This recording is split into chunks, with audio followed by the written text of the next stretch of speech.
Welcome to Sports Tech HQ, a show where we explore the cutting edge of technology, transforming the world of sports. I'm Jeff Hintz, and today we're thrilled to be joined by the co-founders of Edge Sound Research, Valtteri Salomaki and Ethan Castro. Guys, thanks for being with us today. And your technology and your company is really specifically redefining audio and what is known as embodied sound. Thanks for coming all the way from California to Indiana. Absolutely. Cold and rainy, but nice. That's nice. Okay. So let's start at the beginning. I just want to gather some information on your personal stories, kind of like where you grew up and where you're from and where you went to school. So I don't know how you do this. You're the CEO, you're the CTO, you're both founders, but who goes first? I guess I'll start because his story is a little bit more unique that will tie into the origins of the company. So I guess a little bit about my background. So I was actually originally born in Finland. I was born there, and I moved to the States when I was really young. So I was only a year and a half when I came to first the Bay Area. So we moved to the Bay Area because my dad was working in tech, and back before Silicon Valley was Silicon Valley, that's where we were out there for a while. And actually, from there, we were moving around the U.S. based off my dad's work. So we lived Silicon Valley, then we actually lived in Boston for a little bit. And then Boston was too similar weather to Finland, and my mom wanted to get somewhere a little bit warmer. And then we were like, okay, let's move to San Diego. And most of my life, I grew up in San Diego. So I went to Carlsbad High School. Carlsbad High School is known for like Tony Hawk, all the skaters, Shaun White, all those people went to Carlsbad. But as I was growing up, I mainly was focused on sports. Like my whole life has always been sports. I played everything from football, baseball, lacrosse, soccer, everything. A lot of injuries. And then once I finally wanted to go to kind of transition out of sports, I wanted to see what is the same pathway I could be equally as competitive as I could be in the sports world. And the only thing that drew my attention was entrepreneurship because you got to build and you got to treat it kind of like a sport and build a team around it and compete in an industry. So went to University of California, Riverside. In my undergrad, I did a triple concentration. So I did marketing, finance, and information systems, and actually had the chance to study abroad twice. So I lived in Hong Kong for half a year, and I also lived in Milan for half a year, learning about international business and just really learning about the world and opportunities, emerging technologies, which then led me to work in big tech for a little bit. Worked at a company called Esri, which is geospatial analytics, which is kind of like how Google Maps is run. Okay. So how do you put data on a map? That was the company. And I got obsessed with data, and I built a consulting company out of that, of how do you help small businesses take these complicated technologies and allow them to operate autonomously, because big companies have all this technology, small businesses can't really do much with that. And that allowed me to then pursue my MBA, which was in marketing and information systems. But unlike a lot of business students or people actually do an MBA, they're trying to jump into business. I was trying to do the inverse, where I was trying to jump more into the technical side, more in the computer science world. And that's kind of always been my background, is researching emerging technologies, but mainly understanding how do they actually get finally adopted by the world, because it's cool to make technology, but if nobody wants to adopt it, doesn't matter. And through that journey, that's how we met. But So born in Finland, California, grew up kind of in the U.S., and then Milan and Hong Kong. Yeah. Wow. Yeah. So you've been kind of worldly. And I have. I've been one of those people that I can just drop my bag and set up shop anywhere in the world and just get used to it. Yeah, that's cool. Yeah, that's awesome. It's helpful to send him everywhere. Just ready to go. He's always on the move. That's right. All right, Ethan, your turn. Where'd you grow up? Where you from? A lot less interesting. Sorry, but I'm not a little less worldly than my co-founder here. But no, I born and raised California. My mom's an immigrant from Spain. My dad's like third gen Mexican. So, conquistador, conqueror kind of thing, kind of come together. Very fun. They were fine growing up. I think the exciting part of our family history kind of started with me. I was a half-baked baby, and so it caused a lot of problems. I have problems on like every front of it, but the two longer lasting things that kind of shaped my family dynamics were the hearing loss that came as a baby, and then also of Tourette syndrome and a few other things that happened that we had to kind of look at. It was kind of touch and go for a while as a baby, and then had to get a lot of help with it growing up. Definitely, the doctors were like, at least he won't go into music, but he'll be fine. He can grow up kind of normal. The neurological things were like, yeah, he probably is not going to do very well, but he'll be fine. And then, completely shocking everybody. I took the what's it called, or the competitive side of both sides of my family, the Hispanic fighting spirit. And I was like, yeah, okay, I'll show you. And, my mom was very much, here's whatever you need to try to overcome your hurdle, we'll do that. And so she was really important to making sure that whatever I was given wasn't my boundary. And so she helped me on the journey to kind of come up. I went to magnet schools to do my AP classes, stuff like that, college prep. And ironically, in music, which was definitely not what the doctors were asking for. And they're like, well, it's cute that you're trying that. And, we'll see where it goes. Ended up going to school for music in my hometown of Fresno. And then I got the bug, and then I said, yeah, there's something here. I can access this. There's this information that's been kind of like missing for my whole life. I was, touching the timpani and orchestra and stuff like that. I'm like, wait, I can now feel, I can hear, for like the first time in like a long time again. And then so I started doing music production in Fresno, which is not like a music capital of the world. And so I started realizing, hey, I can see music, I can feel music. There's something here to engage with music. So I started really loving music and sound. I was a mobile DJ, wedding DJ for like a long time because I could set up the sound, and I was so into sound to set up stuff. And so I was a one man live DJ and sound guy. So then people were like, yeah, this sounds really good. I was like, I hope so. I have no idea. I took those learnings back in the studio, and I was producing with like some friends, and I was recording my friends and stuff like that. And this is all because just video at the time was too expensive to do. And I was like, well, while I'm saving up money to do video stuff to grab like the big graphics cards, at least I'll focus on the audio side for now. And there's so much more to learn and to do on that side that I just kind of took off on that side of it. But I did my master's in LA, where I was then starting to produce and work in the music industry for doing audio engineering. But yeah, I was helping a lot of studios try to, still maintain their stuff because obviously I was unproven as I don't have the golden ears necessarily. Yeah. And then a few people kind of said like, hey, you're a drummer. Can you help me with the drums? Obviously I can feel drums. That's no big deal. I would always, my hack was always I'd walk into a studio, put my hand on the speaker, and then be able to feel the kick kind of come through the speaker. So I knew that there was like mud in certain frequencies and say, oh, there's something here. Let me go find it visually. And then I found it visually and I did it. And then when I turned them in, they're like, yeah, they sound great. There's like super clear and everything pops out. And I was like, good. Wow. And so then they moved me to bass and then eventually to vocals, which is where that stuff really matters. But it's always the hardest thing for me. Like I can't really hear those frequency ranges, or I can hear them, but they're muffled in one ear and the other one is, I only get one perspective from it. So it's like, it's always an off thing if something's perfectly balanced. Still today. Yeah. Okay. And but I figured out by visually looking at it and feeling it, I could at least feel the fundamental frequencies of the vocals. And I was just kind of passing through a couple people like, hey, is this right? And I started aligning the visual modality and the tactile modality to see if those things are coming through the same way. And then that started becoming my claim to fame, which I had like these super crispy vocals that came through. And then so then my production style kind of got me through for a while. And then I went to my doctorate, which is where I met Val. I started learning about, I started researching like is there a better way to get information through? Because it's like, I feel like I could do it, but it wasn't the right setup to feel or receive information. So I started researching if there's a way to do that. There was a grant for like a little bit. I just needed 2 weeks of time to do it. I was like, hey, Val, I have like 2 weeks. I just need you real quick for like the small project. It's just a grant. That's all it is. That was 4 years ago. So it's been the longest 2 weeks of his life. Yeah, but it's been a great time. But yeah, we met up because I think I was producing this band. It was the whole like, hey, I heard you sing in the shower. You're really good. Come over to this research lab that we have that happens to have studio equipment.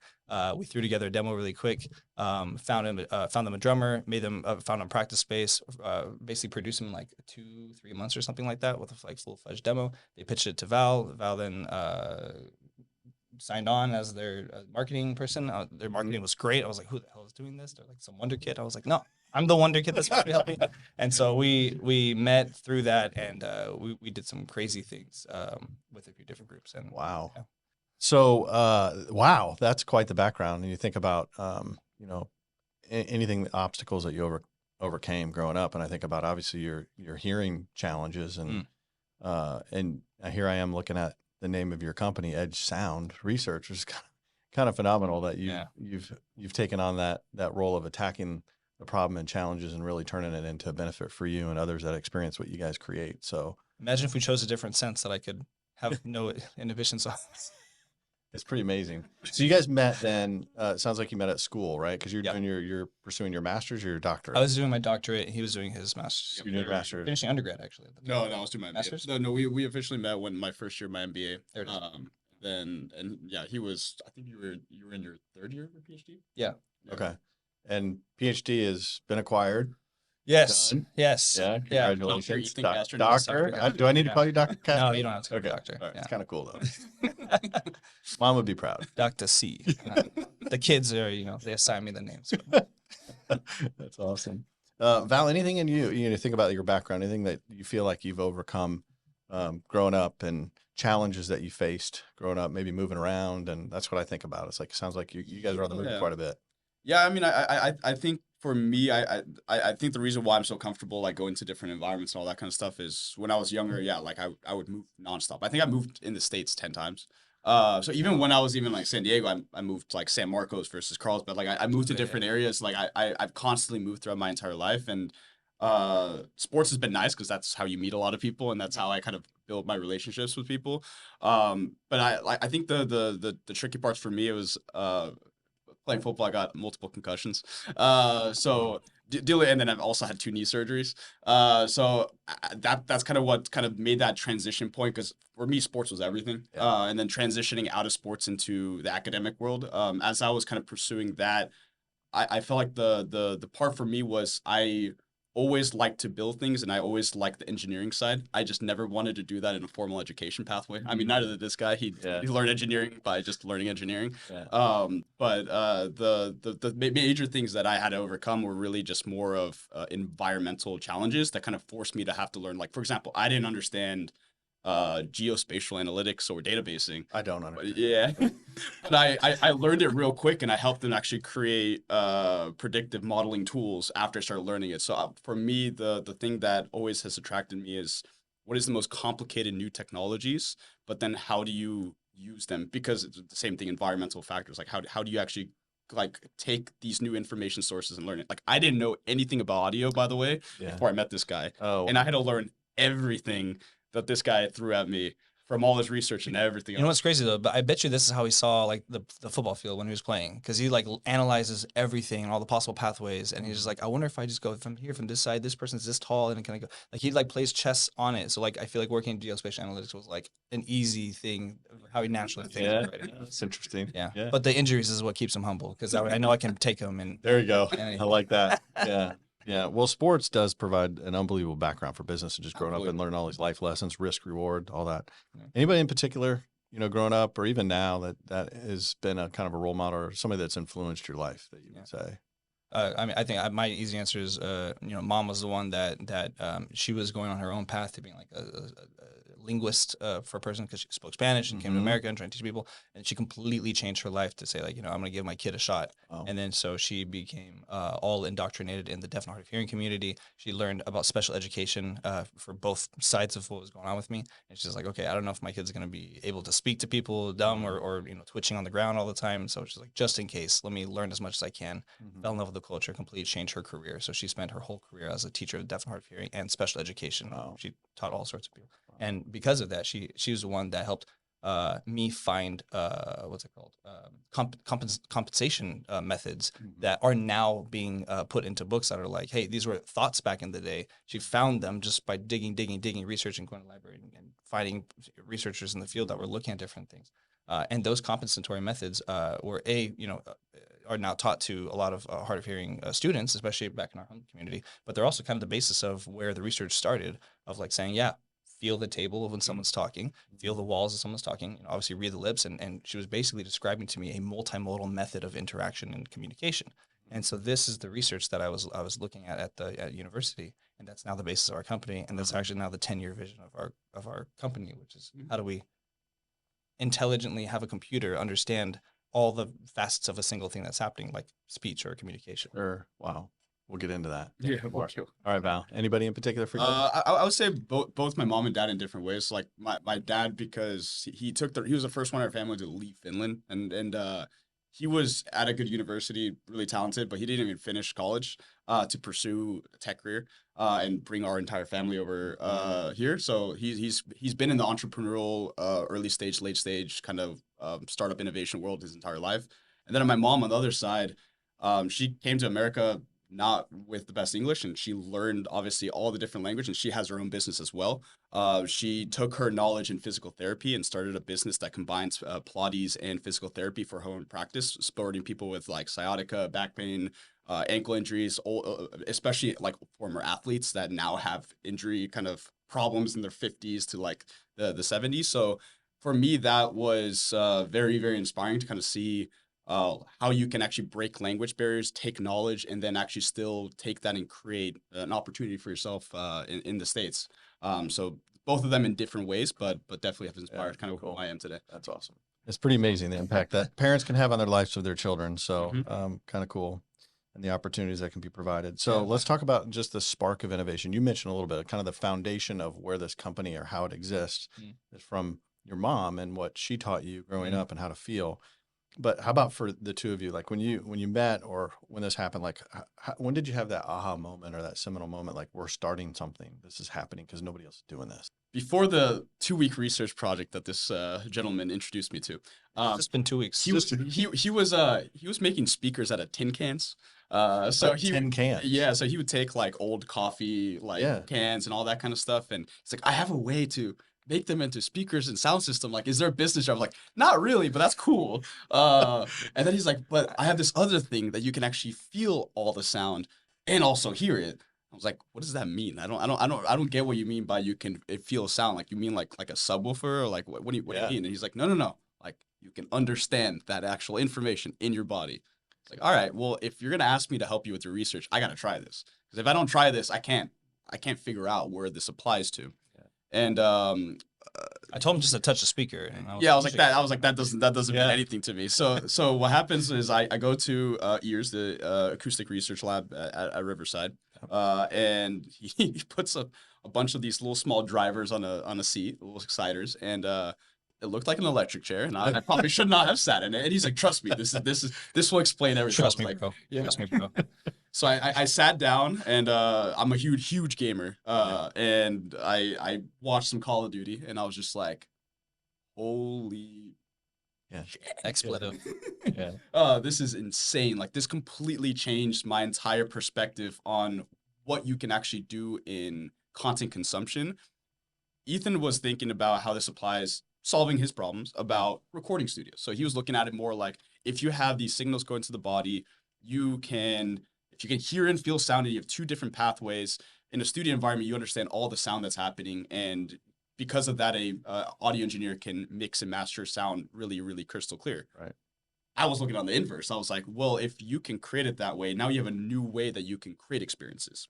And that's what really kind of sparked the innovation for us was, is there something there, not just for the creator, but the consumer? Because if the consumer has it, there's something here. If the creator has it, it's a little small business. You can research all you want, and you can get it to a small market, but you're not going to be able to build it big enough. And from that moment of me trying it for the first time, it was kind of like seeing color for the first time kind of moment for me. Within 6 weeks, we had the opportunity to present at CES.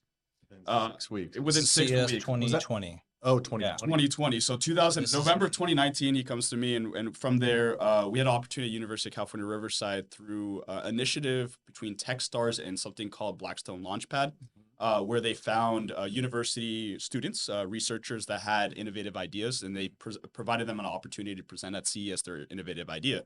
So from me trying it for the first time, I was told that I had to pitch for, I think it was 3 minutes, and at CES, and explain to people what this is. And I was like, I don't even know what this is. You had to explain this company, this innovative company. Yeah. It's not existing. Started a company. Yeah, exactly. So we're like, okay, I think we have to start a company. I think we're gonna have to actually do something here. And this is just to get the grant, by the way. This is not for And at that time, we're kind of like, there's a something here, but we don't really know what it is. And I made my CES pitch. It still kind of holds true today, but it was definitely, looking back, a terrible pitch. But the angle that I was focusing on was Jurassic Park, something that people can reference, and in that scene where you can see the water, yeah. and you can see it resonate on there, and then the steps. Yeah. And I kind of explained, like, you could do that, but to anything, like your seats and your floor. And everyone looked at me like, you are insane. Like, what are you talking about? I was like, trust me, like, you don't need speakers anymore.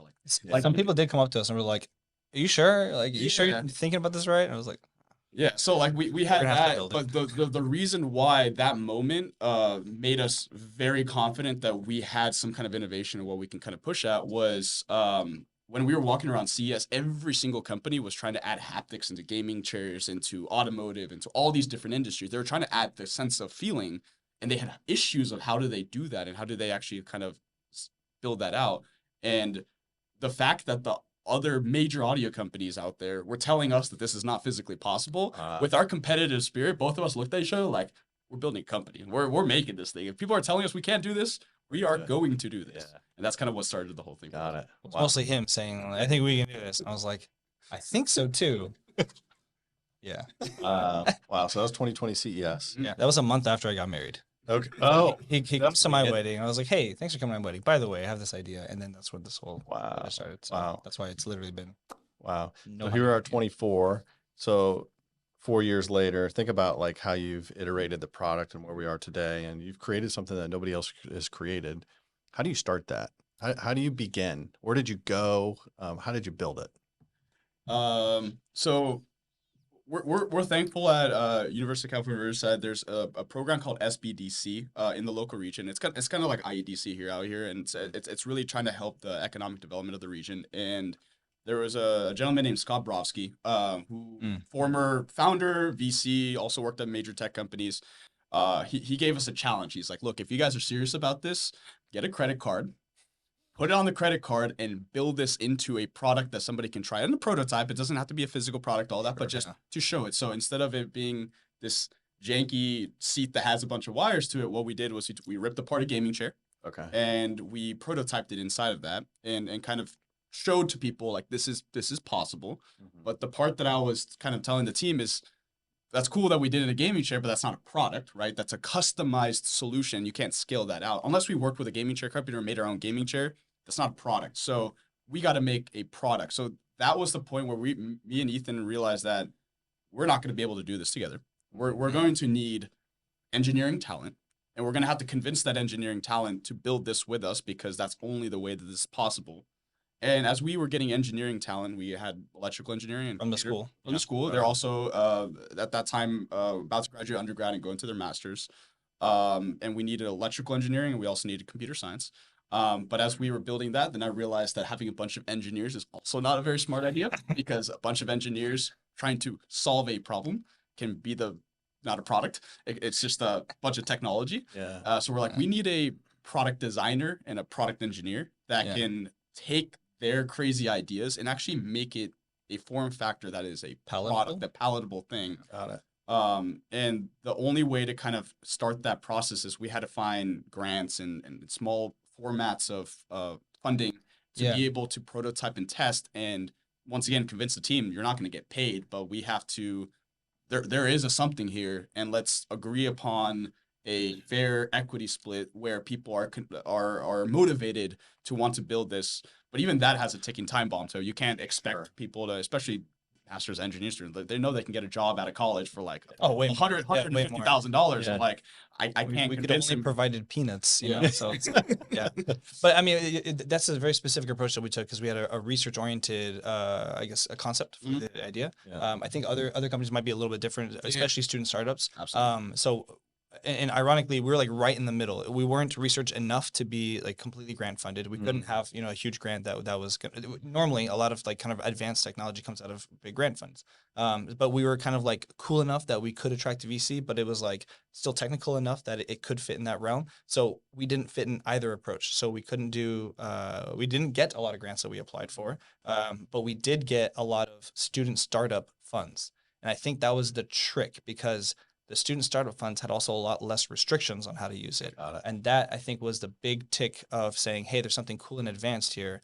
But since the engineers kind of came later, and we're the ones who aren't engineers that kind of were a little more creative on how to explain and approach it. I think we're able to bring this concept down to something that was able to get over the hump of interest, which I think is the initial hurdle. But it's a much lower bar to clear than the hurdle of like, okay, how is this going to be like, advance humanity for the 20 years or something like that with this grand vision. So that was a huge difference for something that we came from student startup, but that might only relate to us as a research project. Sure. But yeah, one of the things you mentioned to me we met at CES 2023 and had been in touch since. But one of the things you mentioned to me is like you really kind of started as a software company, right? Like a software, but then nobody was building the hardware, so then you had to build the hardware. That's right. Right. Yeah. Yeah, because like the way we were looking at it, I mean, originally from even his research is there are solutions out there to feel sound, but the issue is it's a limited range of feeling sound. So, for example, in a studio environment, if you're feeling sound, but that sound is in frequency range 10 to 200, which is like a subwoofer, and that you can feel that in your body, and there's one of the first pioneers, a company called Subpack. They kind of started the wave of tactile audio. Okay. There's companies like whoosh, all these other companies that kind of came afterwards. And then there's a bunch of haptic companies. The issue is that it's not usable in the way that we need it to be usable, which is full range. And it also doesn't replace speakers, it augments speakers. So it's not necessary. We realize that there's no mechanism to deliver that full frequency approach. Even if we had all these software solutions to fine tune and tune materials and all these kinds of things, doesn't matter because there's no delivery mechanism for that. And that's the part that had to be created throughout the process. Yeah. I mean, why would there be? No one's ever experienced it. So how would they, they don't know that there's a problem to solve. Right. But I had a problem to solve. So I was looking for something specifically in that extended range. And so we made a software for an extended range device that didn't exist. Yeah. Wow. So we had to make it. Yeah. I think we really prefer not to, but Yeah. for now until well, you can control, the software and the hardware all in one. Like Yeah. you said, like nobody had that standalone. It was That's right. augmenting. Okay, got it. And there is a benefit to controlling the whole thing. So there's pros and cons of making hardware. Got it.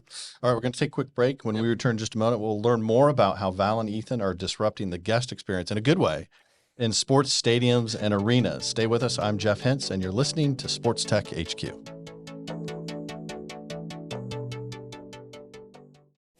For over a century, Indiana has been the destination for sports innovation and the state where champions are crowned.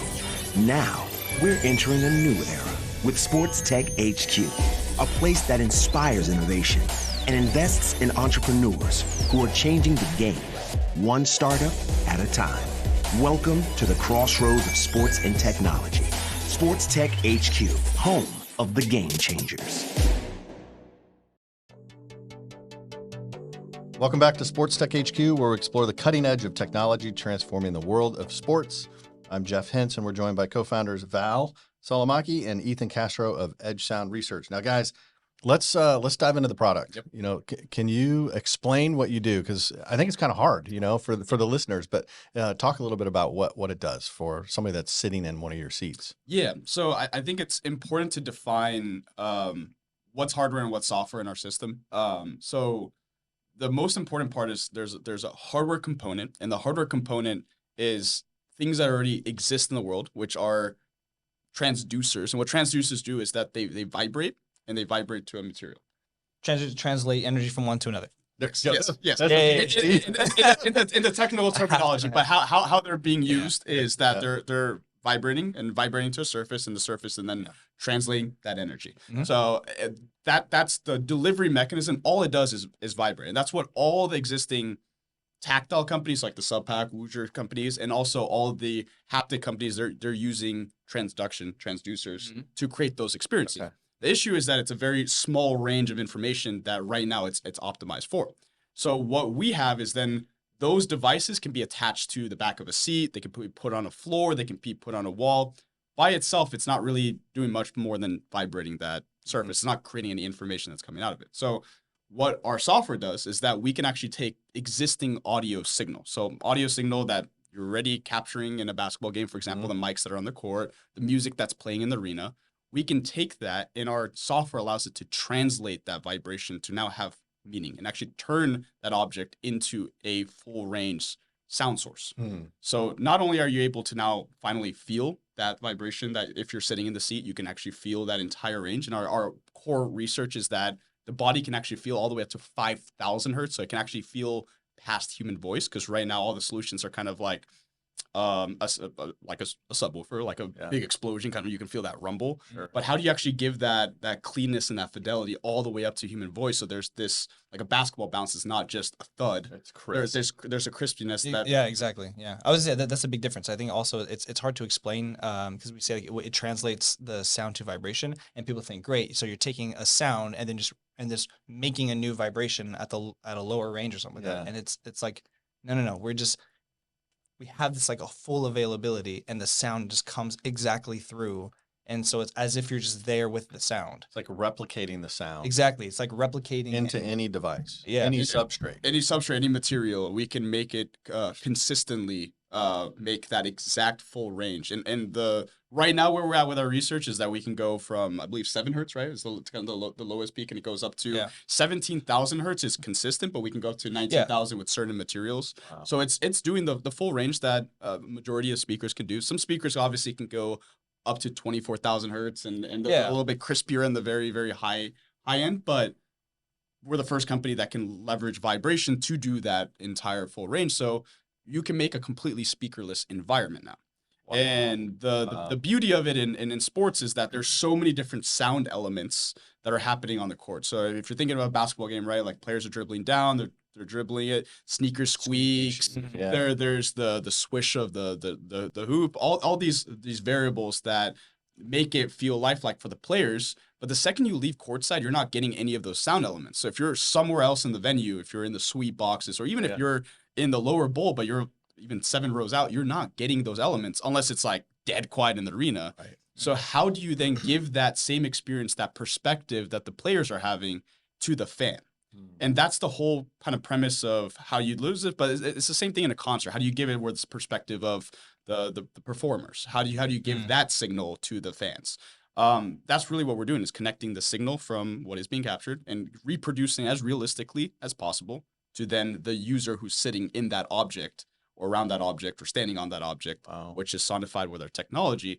However, what we have learned throughout this entire process is that audio signal is so important. How well it's captured, what we're giving our devices. If it's muddy and you're getting a bunch of crowd noise, you're hearing and feeling crowd noise. Mm-hmm. So there's a balance of how do you make a best possible experience. We have this great, phenomenal delivery tool, but if that content's not good, it doesn't matter how good your delivery tool is. It's the statement, right, is trash in equals trash out in audio.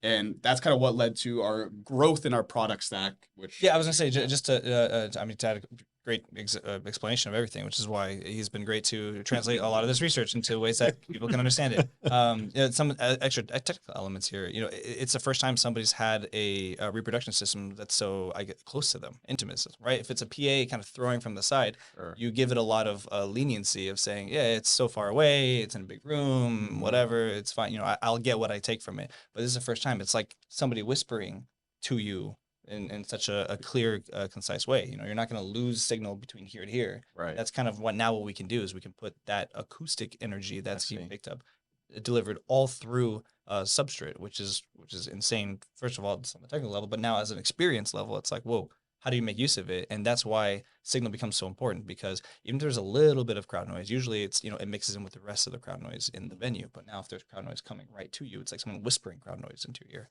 And so that's why we're now that the reproduction side is taken care of, now our focus is on how do we clean up that whole signal, getting to that point. So by the time it's whispered, it's like exactly what you want, and not anything you don't. Right, end to end. Yeah, you want to control. Yeah, and I remember the first time I sat in the couch at CES last year in 2023, and what it is today. But even the first time I sat in at 23 is amazing, and you can't really even coming back here and explain it to the folks. You can't really do it justice until you actually experience it, and that's the key. Is you got to be able to sit in it and just take in a game or take in the action or whatever you're showing, and feel it and hear it without a speaker. And your demo center this year at CES in 2024, you guys called it out. There are no speakers. That was the first part, and I think a lot of people probably. I think you said something about somebody like, no way. They walked out.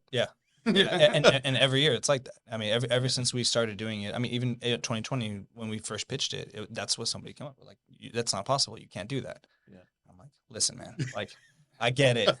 I know. I read the research. I know that people, it just thinks it's, and so it's been an uphill battle trying to convince people just of that fact, let alone that once they experience it, it's a cognitive dissonance because, you know, I know a speaker is a sound delivery mechanism, but what is a speaker but a series of transducers that are translating that energy to airwaves that come to you. So it's like Wi-Fi. And so I always say it's like Wi-Fi, and we're kind of like Ethernet. We're plugging you directly into the sound. I like that. So there's no loss. There's no ambiguity. Yeah. And it's so much more efficient because you go directly into the person instead of having to generate a huge pressure wave. Got it. These little pressure waves that come out of our mouth are small but important. And so if those can be completely directly translated into the body, then it's as if I'm standing right in front of you and you're talking directly to my body so I can understand it. Yeah, that's awesome. Yeah. You just gave me some cliff notes for when I explained it to the next person I talked to. Like, what do they do exactly? The Ethernet. Yeah. Cool. All right. So your journey has been quick, even though you started, 4 or 5 years ago, 2019, 24. You've been part of the Techstars program up in Minnesota with the Twins. And you were fortunate enough to be selected for the NBA Launchpad last year. Was it last year? And so your journey here is like, I feel like, you know, you're going quick. And so can you talk a little bit about the experience and going through the Techstars program up in Minnesota, and then your experience with NBA Launchpad, and then of course, you know, in Indianapolis, we're hosting the NBA All-Star game here in a few weeks, and Indy's a town that, when we host big events, we host big events. Yeah. Like, oh. We've learned. And why don't you tell us a little bit about what's happening at Gamebridge Fieldhouse too? So maybe start with Techstars, and then we can build from there. Yeah. Okay. So the hard part of making something that applies to everything is, where do you start? So sound is literally in everything. And that was like one of my first pitches that definitely went right over people's heads. But like, if you think about it, right, like you have sound in your car, you have sound at home, you have sound in an arena, you have sound in gaming, you have all these industries have sound. So if we have a new way to reproduce sound, it applies to all these industries and can change those industries and how you create and consume content and how you leverage it. So the hard challenge I had at the beginning was, what resources and access do we have, and how can we build this business, because nobody believes we can even do this in the first place, because you have to experience it, and we didn't have a prototype or anything. So getting into the Techstars Accelerator was a huge moment for us, because that was the first time, one, that we actually got some funding that actually allowed us to figure stuff out a lot faster. But two, it was a moment that I was able to talk to so many different industries so quickly and figure out which ones are the most complicated to get in and which ones actually will create the most value for us as an early stage company. Because you want to be focused when you're building an early stage company. You don't want to try to jump into everything, right? You don't have the resources to do everything. So originally going into Techstars, we were building this for gaming chairs. And the reason why was because I understood the gaming market. I had contacts in the gaming market. I was like, that makes a lot of sense. And we were building our product in a way that it can just be attached to the back of a gaming chair. It's pre-optimized for a gaming chair. You play any signals. But we were really quickly, as we were going through that process, just learning how terrible consumer electronics are and how we don't want to do that. But we didn't have an avenue into anything else. So working in the Techstars Accelerator with the Twins, that's what kind of changed the game for us, because now we had access for the first time to an hypothesis that I had, which was this would be phenomenal in live entertainment venues, especially sports. But how do we do that? What's the ecosystem? How do we even plug in? How do they get their audio feeds? Like, there was a million questions we didn't have access to. So doing that Techstars program, we were able to answer those questions very, very quickly. We were able to walk to the venue, learn about how they operate, learn about their broadcasting, learn about what signals they have, how to build the best possible experience. And it was still a complete guess, by the way, of, can this even work in sports? And they gave us that opportunity. The Twins were the first organization to allow us to pilot and test it. Thank you very much to Chris Isles, who was crazy enough to allow us to try this. He's like, I don't know what you guys are doing. I don't know how this is going to work, but you guys seem like you might know. So let's try it. I was like, And, okay. And I go back to Ethan. I'm like, can you actually feel when the ball hits the bat? Baseball? Because that's it's around 400 hertz, like 400, 500 hertz. Yeah. So it's well beyond what people had thought was feelable. So we're like, okay, can you feel this? And how is the signal? So from that, we were able to, we changed our entire product generation within a week, because these guys are like, we have a new approach on how to do this. I was like, all right, guys. Make it cleaner. So yeah, here's the thing, but remember we're doing gaming chairs. No one thinks about how hard it is to attach something to the back of a gaming chair because it's curved where gravity pulls it down. Yeah. And so you have to non-destructively somehow adhere or suction something to the back of something that's underneath something else. Got it. Easy to remove, but not interfering on the other side of it. Yeah. Really hard. Yeah. If you think about it. And so thankfully we're like, yeah, we got to switch it up, because if we're trying to do something like we got to figure out a different way to approach stuff. And fortunately our product designer, Vincent Zhang, made this incredible mobile lounge setup where we could just stick it right on. And it was all wood. It was beautiful. And these guys were up for like 3 days straight, just because the wood warped on. Minnesota's cold. Yeah, it is. I lived there for 6 years. It's very cold. And it's not good for wood that has a lot of moisture in it. Yeah. So I think it bent it or something like that. And you could like straighten it, sand it. And we had to straighten it first, then we had to treat it, we had to sand it, then we had to, so we built furniture. To be able to put in the technology and then bring it in, because that was the only way we can reliably know that environment would be good enough. Yeah. And then the next challenge was, all right, what signals are they going to give us? And we wouldn't know that until we actually would pilot it for the first time. So the very first game was the first time we ever were able to like, what is this experience? We have no idea. And that was the moment we realized that, yes, you can feel a back crack. Yes, you can do all that things that we thought. However, the part we didn't anticipate was how much those microphones take additional noises, crowd noise, all these other things. First experience we had with the excess noise of it. Yeah. We had the reproduction method, but only clean signal from testing. And we only had the signal that they gave us, but no way to reproduce it. So we never had both of those equations together until the first day of the first game. Wow. And so then we had it. Yeah. It's great. It was a great experience. The organ came in. Where was music was in? Where was? So we originally had it in the stanchion section, the ADA, right actually behind home plate. But then we wanted to test in another spot, so we actually put it all the way far left field. Okay. And then we realized that was better, because when you're further away, that perceptual difference makes it so much more immersive for the fan. Because they see it far away and they're like, "Whoa!" I was able to actually experience that exactly how. Yeah. As if I was watching. As if I was right behind home plate, and it got the attention of Fox Sports, and we had a national preview of what we were working on and all this kind of stuff, and that actually got then the attention of the NBA. And from there we applied to the NBA Launchpad, because I was like, this would be a lot easier in basketball. Oh, tons. Dude, basketball's a giant drum, man. And I was like, hey, I'm a drummer. I know drums. If the basketball on the court is a giant drum, I think we're solid. Yeah. And it turns out. So then going into the Launchpad program, the things that now that we learned from the twins, we were like, we need to find a way to validate very quickly, is this a problem across all venues? How do they capture the sound? What is the signal? How is optimized? So throughout the Launchpad program, that's the thing we're so thankful for, is that they opened those doors for us. We were able to do live testing with the Sacramento Kings, understand what that environment was like. We were able to work with 2K, understand what the esports kind of signals were like. We were then able to take those best practices and go to Summer League and then show that at NBA Summer League. And that's where we were like, okay, now we just need to focus on solving realistically 3 problems, which is one, how does an audio engineer not have to be there? Because right now there's music playing and then there's game action. Usually you have an audio engineer on site who's changing the levels of those constantly. But we're like, that's not a scalable business. We got to have that automated. Ethan, can you figure out how to automate this? So he worked on a whole process, and now it's at the point where it's I would say 95% they're automated. There's stuff that we can't control, like if a fight breaks out or the pyrotechnics like blast music in front of them. Like you can't predict that stuff, but the majority of the music versus game elements we can now auto balance and mix that, which is he's giving us a lot of credence, and I appreciate being a great hype man, but yeah. There's still obviously work to be done, but then the other part we learned was that individual people want individual experiences. So they want how much intensity they want per their scene might be different.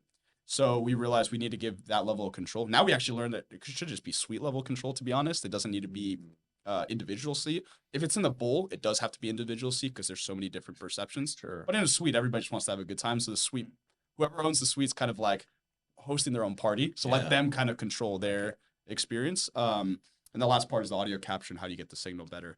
So that was our experience with these programs. Control, and capture. Okay. And we learned so quickly, and that's why we're now on this kind of like, wow, we've learned this whole ecosystem, and that took us from like we were kind of flatlining of like, where do we go with this, to let's just focus on something, and our learnings are just like Yeah. The great thing is that these translate across everything. I mean, it's not like we do something here that's live for sports that doesn't apply to live concerts. And if it applies to live concerts, it applies to studio. If it applies to studio, then it applies to conferencing or rooms and so. And So gaming and everything else. and then game, it applies across the board. Everything that we're learning here. Wow. Yep. Wow. So we had you guys in for this Indie Classic powered by Sports Tech HQ, and we took the learnings. You took the learnings that you learned at NBA Summer League, Yeah, and applied it kind of to a new form factor for the Indie Classic, which was kind of a temporary install at Cambridge Fieldhouse. And so, talk a little bit about that, and then maybe kind of segue into what now is at Cambridge Fieldhouse. Yeah. So, what I tasked the team. I was in Finland during the time, so for For a long time, if I remember. for 3 weeks. Yeah. too long. visiting my family, but I was still remotely like, is everything functioning? We are your family now. Yeah. There you go. What we did is we took we call it our Embodied Sound beta system because we're still 3D printing our devices, but they're now very reliable because we've gone through the whole process. And we have a good new mechanism of how do we attach the back of the seats so it can be both temporary and permanent. So we deployed on the back of 12 seats in Suite 50 at Gamebridge. And we also provided individual seat control. So on the foot of each seat, there's a dial, and you can control how much intensity there is. And that now goes into an amplifier rack that we have our software that lives on there. The part that we were able to test during Indie Classic was our software dashboard system that these gentlemen have been working on. And that gives us more flexibility around how do you maintain a system, how do you tune the system, what channels are going to this, and a lot of remote access control over it. Because our ultimate goal is if we're going to be putting this in 20 suites, somebody's going to have to be able to operate and say, how are all those 20 suites doing? What are the levels? Do we need to turn on? How do we have to adjust? All of those kinds of things. So Remote experiences. the remote experiences is huge. But the reason why we're doing that is now imagine you can actually have that same experience anywhere. Yeah. So that's what we're really trying to unlock. Which is cool. Yeah. So like I think we brought you downstairs where Yeah, we're in the remember dungeon. going in. Yeah, the whole. And then I was like, yeah. And we just basically tweaked to how the stairs upstairs were tuned, and we're like downstairs monitoring exactly what people upstairs were experiencing, and people upstairs were basically experiencing what courtside was feeling. So we're downstairs in the dungeon, and like and we're there's broadcast TVs and everything, and we're just sitting there like, this is a great courtside experience with like the broadcast TVs down here is kind of cool. You're in the hole. Like Wizard of Oz. Kind of, But as a user in the seat, being able to experience it like I was in row 1 on the court in Suite 50, which by the way, Curtis Jackson, 50 Cent, that's his G Unity. That's his suite in Cambridge Fieldhouse, part of his foundation. But to be able to feel like you're in row 1 in a suite that was pretty high up, it's got a great view, but 3 stories up or something. Yeah, but you get to feel, you get to hear. And I remember hearing kind of the coach yelling at the ref, and that was coming from my seat. So those are kind of things I think when you explain to people that that's what you're doing is turning this into a sound source, and a speaker is probably not the right word. I mean, it kind of is, but it's a source of sound. Right? So the way we call it is it's a sound object. Technically sound. Like the object itself. Theoretically, if you go through what is a speaker, we are turning the seat into a speaker, but it's in a non-traditional way. So that's why it's a sound object because it's resonating sound from that source. But now we need some new terminology. We're trying to work on. We're trying to figure out how to best communicate it, because by saying there's no speakers, like he was saying, that already for people kind of like they're fighting against that because their brain it's like that's not how this. It's not just us. Like the industry does not have a way to describe this yet. So. Right. Yeah, I like the sound source. Yeah, that's a good one. And that's for layman's terms. Like if I can explain it like that and you're satisfied, and it's not a PhD way to explain it because I don't have that, and that's the way. That's the cool. But if I can explain it in a way that you guys are satisfied, then all good. So the Pacers really help work with you, I think, on the sound capture. That was your key, right? Because you want to control the end to end, and so being able to kind of experiment around Indie Classic, so you get that clean audio that doesn't go into a broadcast truck and then into your equipment was really key, right? Yeah, we wanted as clean, pure signal as possible, and being able to work directly with the Pacers, I think, is a phenomenal opportunity for us to understand what their infrastructure is and what's required, even on our end, to communicate kind of what we need and what do they have, and then we from home, and that's a big deal. Going to someone with a list of saying, hey, we need this, who are the right people to ask, so that way to optimize workflow, so that way we're not bugging other people to get to the person in charge. And so so now based on that, we were able to kind of work with them, standardize the infrastructure, and that's how we were able to permanently set up in Suite 50. And now based on all of that, we have pretty much the same setup as Indie Classic, but it's just a lot cleaner and more permanently installed in the suite. And then now with the task that I gave Ethan to be able to auto mix everything and all that, it's as easy as saying, who's in the suite? Do you guys want it on or off? If you want it on, awesome. The experience goes on by itself. And then they go from there. But I do think the thing that we learned even from like the first game is like it might be easy for the suite to just have its own kind of control panel where they can say, here's my intensity of music versus game action for all the seats, but they can curate their own suite experience. I think that's kind of the next thing that's on our mind now, kind of learning from it. But yeah, the core foundation's there, system works, and now we're super excited to start getting a little bit more curated fan feedback around what areas do they want the experience to be cleaned up in as we're working on the audio capture solution, all these kinds of things. The thing too is that now this is all done. I mean, the other thing that we were working on during that time was how do we expand it? And so now since the infrastructure is there, you just plug it into every new suite and you can have the exact same experience. And just keep expanding. I think just like the horizon or what's come on the frontier of like opening up some new commercial opportunities for those teams is really kind of where the magic happens. Because now, like you said, it can be personalized, right? So you can send individual ad or messages to a particular suite if you wanted to, right? So I'm sure the Pacers are pretty excited about that, how they customize that experience. Because really, let's face it, like at the end of the day, for the consumer and for the teams, it's all about getting folks in the arena. Of course, if they're not in an arena, they want them watching on TV, but how do they make that in-arena experience more so than what they'd experience at the house, right? So and you guys are helping solve that problem, which is phenomenal. So the system that is in Suite 50 at Gainbridge Field is the first time that you guys have done that, a permanent install in a professional stadium, right? Correct. Yeah. Here in Indianapolis. And then tell me what's going on with Pacers and also kind of your demo pod on site here in Indy. Yeah. So the focus we have right now is obviously you can use the suite during game, but I want to have a system that we can use off cycle to be able to showcase what the experience is, whether it be used for expanding sales within Gainbridge and kind of fine tune the business model, but also being able to show all the different ways that we can play around with sound to design these new experiences and the variety of events that exist at Gainbridge. Obviously there's Pacers games, but there's also like Disney on Ice and all these other things. Like how do we make it viable for all types of events is a big question I think would benefit both parties to answer. But we now are finalizing the build of our demo center. We have the same system we had at CES, which we called Embodied Sound Demo Pod. We have now brought over, and we've been building it for 3 days. Almost done. And once that's set up, that allows us to not only show Pacers game content and all that, but we can also show racing content to show to IndyCar. We can show football games to the Colts. Like what we can do is we can create requirements for partners to give us clean audio from those events and some video footage, and we can curate demos that we can then show them, say, look, this is the experience you will have when you're at that event. So it takes the imagination part out the window, because we realized that's actually one of the biggest hurdles with our technology is I could show you the technology, but you don't necessarily understand how it's going to be used for that specific use case. And if that's a friction point in your mind, it's a risk to take. So we're trying to de-risk those kinds of decision making. It's already hard enough for them to imagine what that feels like, let alone how to make use of that in a new experience.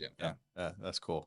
Ethan, I really kind of want to focus on inspiring the next generation of entrepreneurs and innovators. And can you tell us, like, how obviously you value education, but talk a little bit about your journey, your PhD journey, and how that work really goes into the business. So here's something interesting. I didn't want to go to college. You did not want to go to college? No. Okay. I was. Okay, Dr. Castro. I was trying to go, and I eventually did it, but I wanted to go straight to LA because I had the whole thing with music. I was saying, music's unlocking a new language for me. I can talk to people. This is now how I can experience the world and stuff.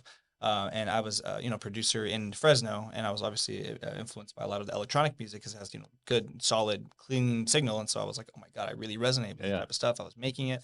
I was DJing a lot, and I was like, I need to go to LA. And I was still young at the time. I was like 16, 17. Wow. Man, I got to get down there and start. And so that my parents like, no, you're going to do 4 years. You can do it, but you're going to stay here and go to college and stuff. Yeah. But ended up being a really good thing. So I still did it, but in Fresno. So it was like a smaller version of, I imagine what might have been done at LA, but it also probably was good for me as being a little more immature.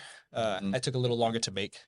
So by the time I was done, I think I was ready to leave and go down to LA, and then it still eventually did the whole engineering journey down there. But while I was doing my master's, so I did my master's. It was kind of like my excuse to come down to LA. What's your master's in? My master's in music industry administration. By the way, I have no education in engineering.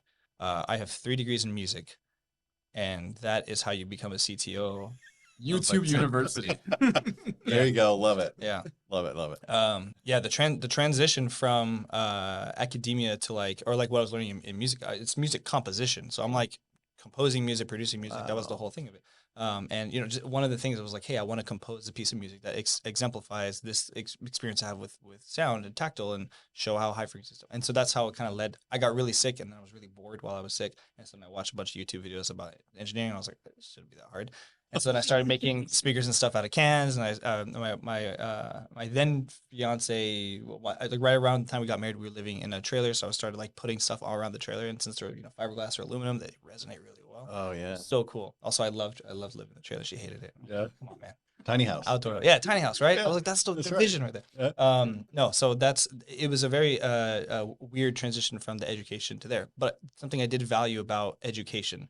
Which I think I've come full circle on, because at first I didn't want education at all. It was just an obligation I had to do, finding every excuse to not do it and get away from it.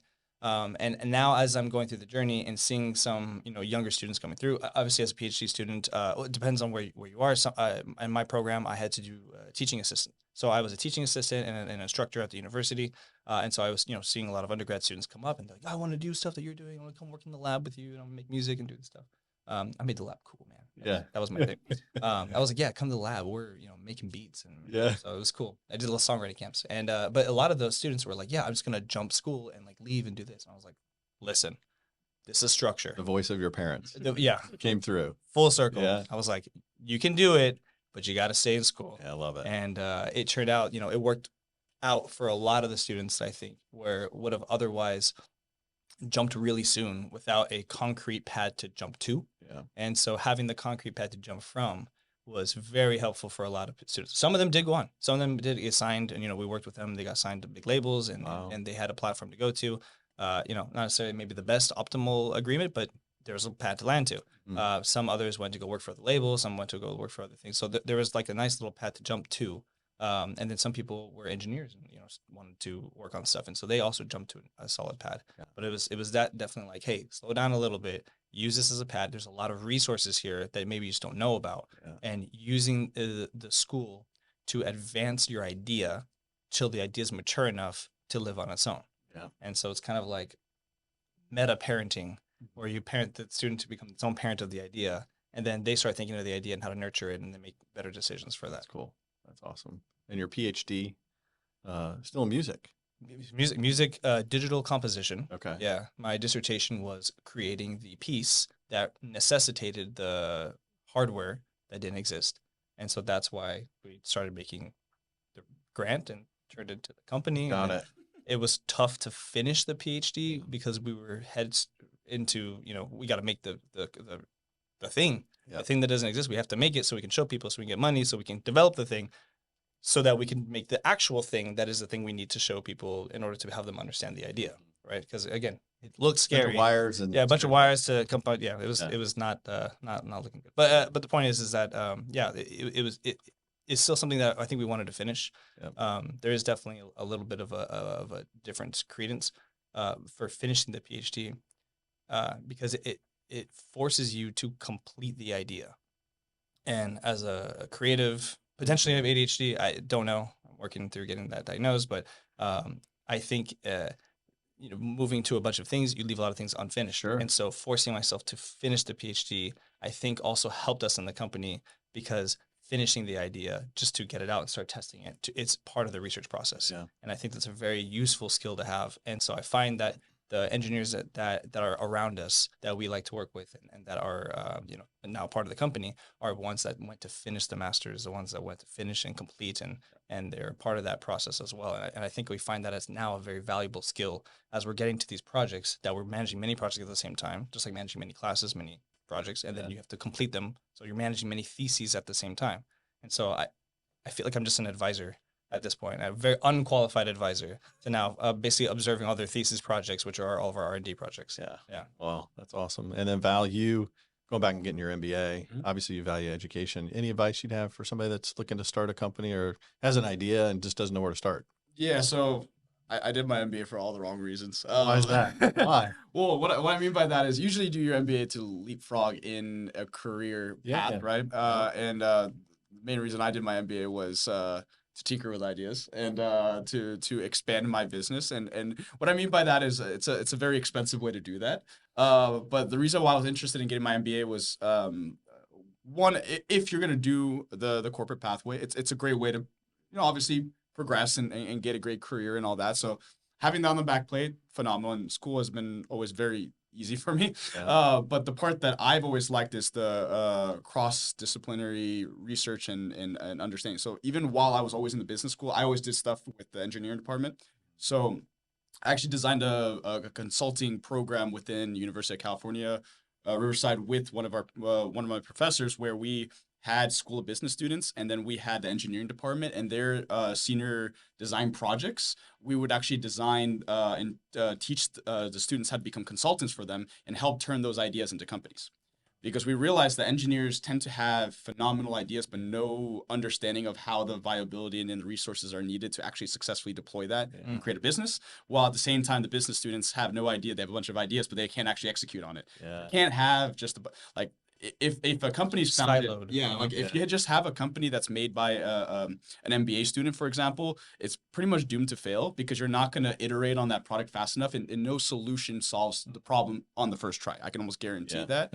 So my statements always for academia and research is get out of your field of study and work with other fields of study, because what that does is it actually makes you better at your field of study.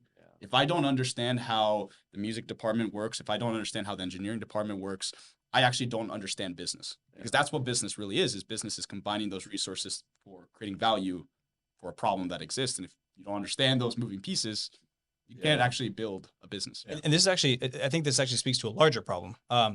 Every problem that exists in the world is solved already. It's not in a way that's palatable to the general populace. It doesn't make financial sense. It doesn't make fiscal sense. There's some problem there, but every research has pretty much addressed most of the major problems of our world. There's just not a way to translate that to the world in a way that will benefit all parties involved. And so one of the things that I think we really agreed on at the university was this idea of translational research. If we're going to do something, we're going to progress something, we're going to solve this problem, it has to translate to the world. It has to mean something. It has to do something. Otherwise, we have to tweak the research, tweak the solution, tweak the approach. And between those three, you have to get out of your comfort zone. You can't stay in your department. You can't stay with just your like-minded people. You have to be uncomfy. You have to listen to the business people. You know, they might be teaching you all about the business. I'm like, I don't care. How do we get the money? And the engineers are like, here's how. I don't need to know how to code. Just can it be done? And so, and then likewise, we're creative and we're always trying to learn and catch up to it. But between those three, you getting out of your comfort zone to talk to the other people across the pond and say, okay, what do you know? Here's what I know. How can we make this something that can actually benefit people? Yeah, that's cool. Yep. And you mentioned something in your description of MBA. You talked about funding, and you said, "How do we get the money?" And so I'm sure this was a topic in your MBA course on fundraising and everything. And so can you maybe just talk a little bit about your funding journey at Edge Sound Research and kind of how it started? Maybe with friends and family. You guys maybe bootstrapping and put it on the credit card. I think somebody said to where you're at today. Yeah, so I think the tricky part with the academic approach of teaching about funding is that they teach the pathway if everything goes correctly, which is not true. And there's so many never happens that way. And also it depends on the type of business you're doing. So for example, if you're building a software company, you only need a little bit of cash and you need a couple engineers and you can build a product. That's very different when you build hardware, because if you're building hardware, all that money is just a prototype to actually figure out, can you make that physical thing? And that takes a lot of capital and resources to do. What is even more difficult is when you make an embedded system where you have to actually build both the software and the hardware simultaneously, because now you need a lot of engineers to do it. You can't just get a couple people that are smart and just whip it together. That's just not how it works. So in our case, it was a little bit more unique because the advice I usually give back to university students is if you're starting bootstrap until you get some early customers and then start going out for actual funding. Otherwise, what you're doing is that unless it's a massive big idea, it's a lot easier to start with the small ideas and then scale to a bigger idea. It's a lot harder to just kind of go for that moonshot right off the bat. Sure. In our case, the way we were able to succeed was applying to as many grants as possible, and small grants. So we applied to things like something called VentureWell, which and we had to pitch it applied to the grant. So VentureWell is like healthcare devices. Okay. So we were looking at how can you make a non-invasive hearing aid, leveraging this technology where it's something you can just hold or put on a table and you can understand the information. You actually don't need it. That finance, but the core technology, no matter what industry we're doing, it was going to be built the same way. So we got funding through that. We got funding through the student programs they had on campus. It was called Innovar. It was NSF grant funded, and you got like $5,000, but it was for customer discovery. So that's what allowed us to finance to go to CES and all these kinds of things, kind of learned that. And we just applied strategically as many of these as possible. And then we also got some friends and family cash in the beginning to help finance the next layer. So if that's the research layer, we needed a layer to actually get talent to help build the product. And that was Vincent in the beginning, our product designer, originally was a contractor because we needed somebody who can jump on board and kind of guide through that process. And we needed money to be able to pay him to kind of execute and build forward. Hey, here's this bomb. Can you make it look like not a bomb, please? And clean it up and translate it and all that kind of stuff. And then from there, then the next step was we were trying to go for venture cash, but it was very hard as first-time founders as something that literally I can't pitch on the Zoom call. I can't get on a call and say, here's this beautiful product you can hear. My favorite thing was that the first couple of VCs to talk to were like, oh, can you demo it right now? I'm like, no. Some context. This is because we started, remember, in 2019, at the very end of 2019, going into 2020. Right in the COVID. Pandemic happened. And so we're like, great, we have this hardware device that makes an experience. And they're asking to experience. And we couldn't demo it. And we also didn't have enough capital to make a bunch of prototypes. So we really only have like one prototype that we had in-house and people were asking to demo. So I was like, okay, venture cash is just no-go because there's no way I'm going to be able to convince these and give enough conviction that we're able to build this as first-time founders doing something in a space that nobody understands. Just it's a no-go. So then from there, the next option was accelerators, and we applied to Techstars I think 3 times. We got all the way to the final round of the Techstars Austin program. Before then, we didn't even have a prototype. I'm actually happy we didn't get in because if we got it at that time, we would have got zero value out of the program. And then finally, we got the chance with the Minnesota Twins. That then allowed us to actually then talk with smaller VC funds, some angel investors, get some capital that way, do a pre-seed. Then at that point, we're like, okay, we got to pick our lane. Where are we going with this company? So we did a second pre-seed tranche to then say, we're just going into the venue market. That's it. Cut off everything else. Let's focus. And then that led to a seed round and kind of further. So that fine tuning of the approach and building traction, it's a hard, because you always hear that as an entrepreneur in the early stages. You got to have traction, all these things. That can mean a lot of things. It can mean revenue. It can mean product. It can mean team. But it's really showing, are you moving in the right direction or not? And if you can't prove that with conviction to an investor, don't try to go to VCs because their whole approach is they got to have a massive return on that investment. So they're taking a certain amount of bets and they have to take risk to reward and what could happen if this succeeds. But then also, can this team actually execute on it? Because it doesn't matter how great the idea is if the team's not good. So I think that was the learning curve I've gone through funding, and now that I've gone through it once, I definitely know how to navigate the whole space and what is needed even to pitch now. Like if we made a hardware product, what I would need from the team to get that VC funding in year 1. I have an approach for that now. But it required me to learn the ecosystem, how to pitch it, how to communicate it. Because in the beginning, we also got kind of the wrong advice from people where pitch the product, not the technology. We got standard advice for standard products for like software or traditional hardware. And this is not, our story is a little unique because it is neither and both at the same time. At a time where everything was upended, where we had a uniquely experiential product that no one could experience. Yeah. So I think we had a few other layers that I think I credit Val a lot on this, because he's navigating first-time founder, experiential product, hardware at first, has a software component, but not till later. Yeah. Out of university, there's just so many layers stacked against it, and that he was able to navigate and try to figure out what it was going to resonate with people. Yeah. At the same time, still and somehow still be able to come up with just enough at the right time for us to keep moving on developing it, so that we finally have something that's easier for him to show to people. That's cool. Yeah. And 4 years later. Rewind a few months in the fall here in Indy. You were part of the Rally Innovation Conference. Edge Sound Research Value pitched, and you won the pitch competition. And so there's some funding that came in from the state of Indiana tied to Elevate Ventures. So congrats on that. Thank you very much. I still have a trophy that. Oh, that's right. Make sure you see me on your way out. No, I'll leave that. Maybe just leave it here. That's at the demo center now. There you go. There we go. Yeah, Listen to that. absolutely. All right, cool. All right, so one last question. Let's look into the future. Oh boy. You know, we've had this conversation a little bit about where does this go? You know, obviously you're focused in on the arena and stadiums, but like you've talked about a number of different sectors that this could impact. Yeah. 10 years from now, if you said you could create your future in 10 years, what does Edge Sound look like? I think the starting point to that, and I'll let you do that, the long-term part, the starting point around the research and everything that we're doing is a concept of multimodality, and it's combining multiple senses to understand a source of information. And audio innately is that, because audio is something that you can hear and feel, and that's why we started with that. And it's the first multimodal technology that we've developed. We believe a future where you can control all the senses, and use that through an operating system that we're trying to build and get to that point. But right now we had to build a technology for audio and stay in our lane and build there. But there's so much more than just audio. There's more senses that you have to be able to control to make somebody believe a moment. If I want to believe the perspective, the embodied perspective, if we want to call it that, of your favorite basketball player, and live the basketball game in their shoes, how do we build that future? That's what we believe is possible and what we can build towards. But the sophistication and technical layers to get there, that's where I'll default to Ethan of how is that even physically possible? But the foundational research is there for audio. But yeah. He's basically like, hey, can you build a matrix? Yeah. It's like, yeah. Can. Yeah.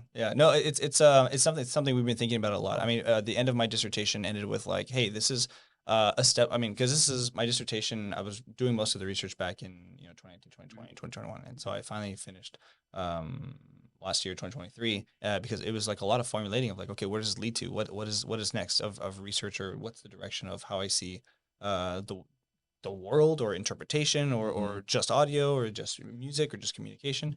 And as at a fundamental level, I think I'm, as a researcher, curious on how I was able to understand information and finding other ways to be able to grab information, not unlike a baby who was trying to explore the world and be like, hey, how can I understand what's happening around me? And taking that curiosity to the next level, to the next senses is definitely like the next obvious leap. I think there's still a ton we have to do in the audio format. Audio has been, unfortunately, the what's called the neglected middle child of all the productions of stuff of the senses. Everyone's got 8K things, but we're still using the same formats from a long time ago, and it makes sense. I mean, it's sufficient to be able to get the point across. But we'll always be at the sufficient stage unless somebody says, hey, how are we really experiencing this moment? And how can we recreate that experience? And if you can recreate the experience for yourself, or for us, then you can recreate the experience that somebody else is having, and then allow the world that's happening to them to happen to you. Wow. And that starts sounding a little matrixy. I promise it's not that crazy, and we're quite a ways off from that, including with the leading research on different elements. But it's not a crazy concept to think about when you have it, and it can unlock the capabilities of exploring the world for people who either can't enjoy the world the way that we can. It helps maybe remedy some situations like that, but it also can unlock new experiences for us as humans and have kind of like a more shared experience. How likely are you to be mad at the other side if you can experience a mile in their shoes and not just listen or interpret what's happening? So instead of translating, it's literally sharing and having a deep level of understanding of that. Wow. Something like that. Wow. That's awesome stuff. That's Valtteri Salomaki and Ethan Castro from Edge Sound Research. It's been an inspiring conversation. We're excited to see what the future holds for Edge Sound. Thanks for being with us. Appreciate you guys being here in Indy. Thank you so much. Yeah. And to our listeners, thank you for tuning in to this episode of Sports Tech HQ. If you enjoyed this conversation, please subscribe to our podcast and leave us a review. And remember, stay tuned for our next episode where we'll be exploring another exciting innovation in the world of sports tech.